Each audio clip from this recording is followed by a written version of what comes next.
Hi everyone, this is Randy Morse of Author Cloud Author Services. I'd like to take a moment to talk to you about the importance of detail, in particular detail in regards to fiction writing. I've worked with hundreds of authors in my 35 years as a publisher, and I continue to work with some very fine writers today. And if I had to pick a single thing that many of them struggle with, it's putting sufficient detail into their manuscripts, into their narratives, to make their stories truly pop alive for the reader. In essence, what usually happens is that, and this is especially true of beginning writers, the very act of imagining the plot, of creating the characters, of putting them into situations that at least superficially seem appropriate, is so enormous, the work entailed so difficult, that once done, it's almost as if authors run out of steam. Okay, I've got my 70,000 words, I've got my 80,000 words in place. My God, there's a start, there's a finish, there's an ending and a denouement.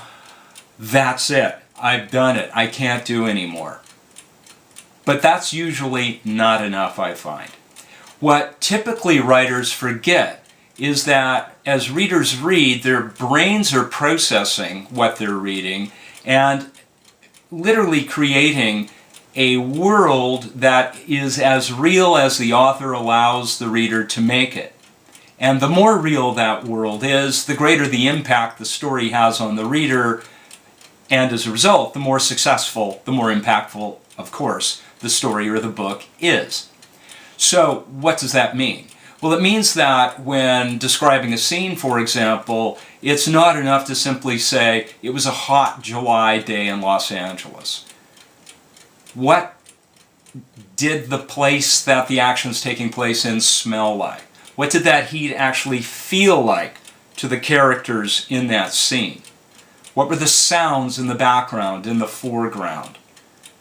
What did the characters experience as they move through that three-dimensional place that happens to be Los Angeles on a warm summer day?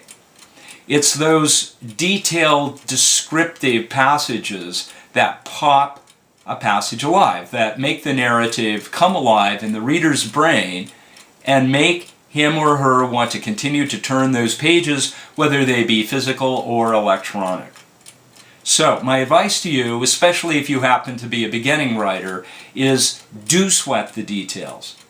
By all means, once you've written a chapter, for example, take a break, read it aloud to yourself. Does it evoke any kinds of emotions or feeling in you? If the answer is no, then guess what?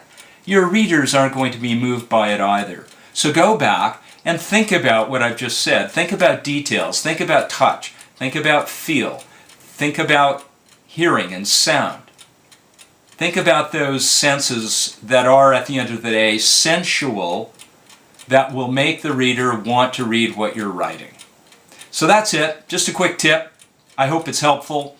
If you'd like to know more about writing in general and my take on it after over 3 decades of experience as a publisher, feel free to visit my website at www.authorcloud.com.